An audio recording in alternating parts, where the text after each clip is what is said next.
Hi, hello, it's me.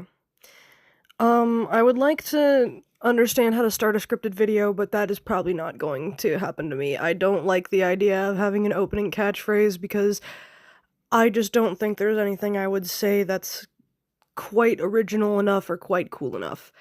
This is my honest review of Hazbin Hotel. I am not aiming to change anyone's opinion or force anyone to have mine, I'm just sharing mine. I have not kept up to date with Viv, and I do not know how problematic she is. I think the most recent thing I've learned about her is that she's starting the Homestuck thing. Um, but, you know, if it's truly bad, don't think I'm in support of it. I just haven't done my research on it. All I've done is watch the show and make a review on the show itself. Discussion is always allowed, but please don't attack anyone depending on what side you are on in the discussion. I am not a professional in any field, despite my joy for writing personally. All my writing is a hobby, so I can't claim myself to be educated in it, especially with how American schools only teach the hero's journey for 10 years in a— To clarify, I went into this expecting to not like it at all or to only like the music because of how many people genuinely fucking dog on this show, and I'm not saying that there's no problems with it. In fact, I do have a problem with it that I will bring up in a minute, but I just don't understand where people are coming from when they hate on it so hard because of my own experience with it. I for sure cannot speak on anything like the art or design, and possibly not even the writing, but this is supposed to just be how I, as an average person, enjoy it, not how the art or design or the writing is, because a lot of different things, but also with the art. I do have one comment. I am colorblind. It is incredibly hard for me to make everything out from the background.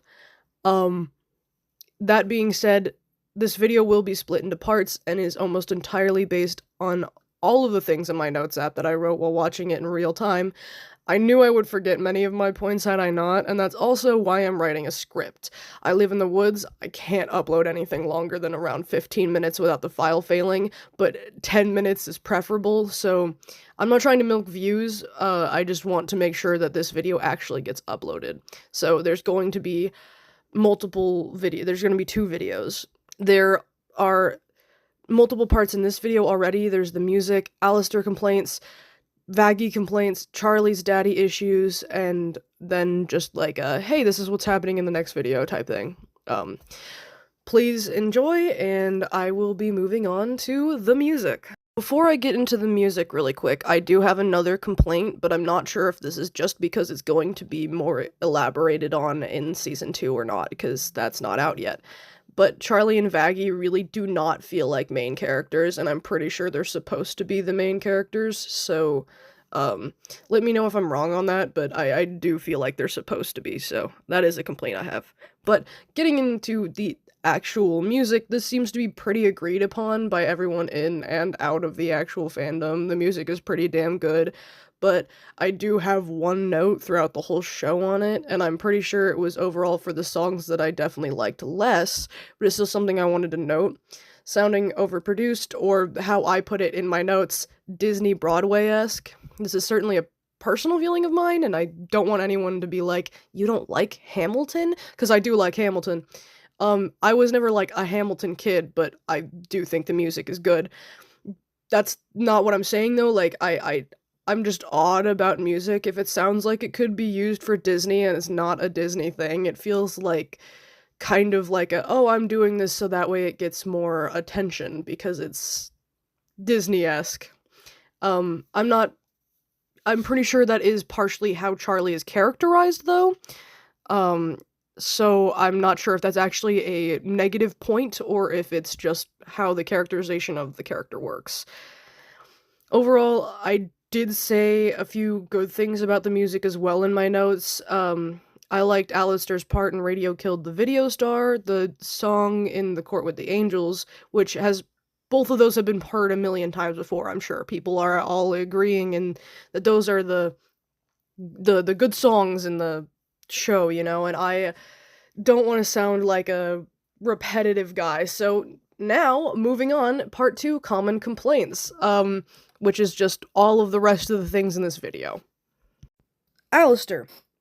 Alistair overall is one of the biggest complaints in the whole show. His character design, how he acts, how powerful he's supposed to be, but one of the biggest complaints I've seen for him specifically is the last thing I mentioned, how powerful he's supposed to be.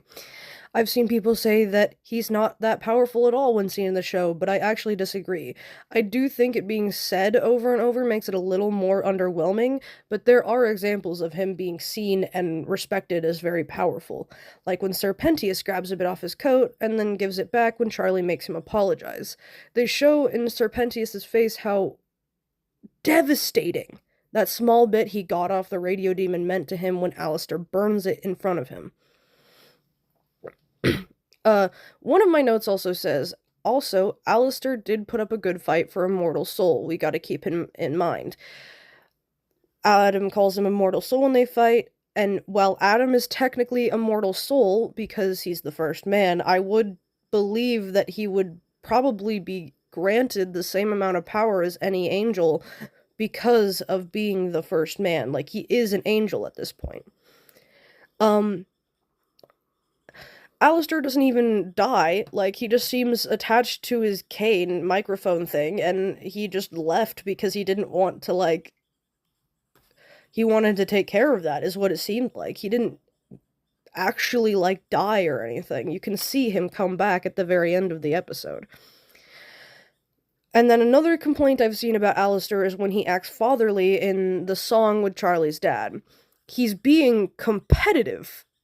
I mean, if Charlie does have daddy issues, she probably doesn't know very well what a good father is, and goes along with what Alistair is singing in the song, and Alistair, seemingly coming out of nowhere with it, seems to be clearly coming in out of his ass to one-up Lucifer. He's clearly trying to seem like he's cooler and better.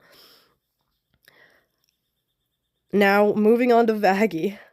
I see a lot of Vaggie complaints being mainly rooted in Vaggie's only personality being Charlie's girlfriend. I do agree that that is her only personality in the show, but has anyone considered that that was how she was supposed to be written? What if she's not sure how to, what are they called, an executioner, an angel, whatever. What I mean is that maybe she doesn't know what she's supposed to be in hell. She doesn't know who to be besides Charlie's girlfriend, now that she's not an executioner. I mean, Charlie seemingly saved her, or took her in, according to the flashback, when she sees Adam again during the court episode.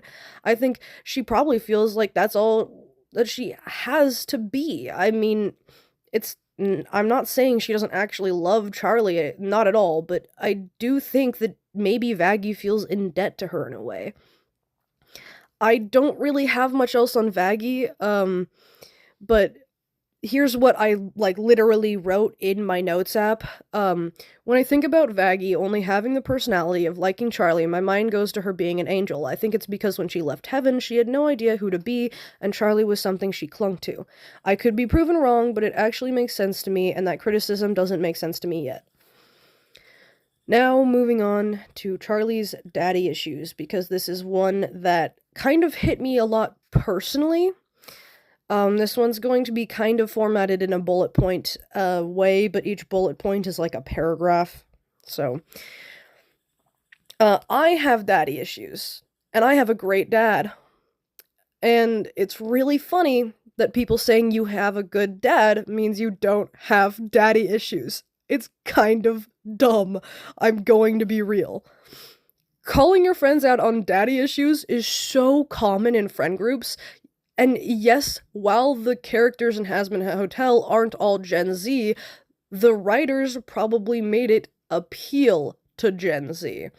It could be a mid-Gen Z thing, I could just be crazy, but that does seem to be a specific type of humor from my generation and the older parts of my generation. Fathers can want to be around their kids and not be able to due to work or their mothers. Not to say that this can't happen to mothers too, but this is specifically about fathers. They can feel guilt and wish that they could be with their kids more all the time. I've even cried about my own father talking how much better Christmas was the one time I got to be with him a few years back. Loving your father and having a hard time talking to him can go together, despite what people think. You can love your father purely due to young memories, seemingly what is shown in the episode before the final one. That's what most of mine were for a long time. It's not easy to get in contact with a parent again, even if you remember them fondly. Parents can feel like they've messed up and feel like they're not allowed to get back in your life. I think this is shown pretty well when he's so happy about Charlie calling him instead of him calling her. He's so excited to have that feeling that he's allowed to go back into her life. I really like Charlie and her dad's dynamic. I feel pretty represented personally with it as someone with a cool and amazing father that I just wasn't able to be around. Shout out to good fathers. That is pretty much all I have for today, though. And not tomorrow, what am I on about? Smartest YouTuber alive, right, guys? Next video, whenever that is actually able to be uploaded, will be covering the Angel Dust Assault episode right away. Not right away, there's going to be a disclaimer and everything, but I just wanted that to be clear for anyone who's going to stick around and watch the second part after this part. There's going to be a trigger warning in the video, so there's no need to worry about that, but I just thought I'd start talking about it really quickly as a warning for the people who are already watching this video. I hope you had a I hope you had a time.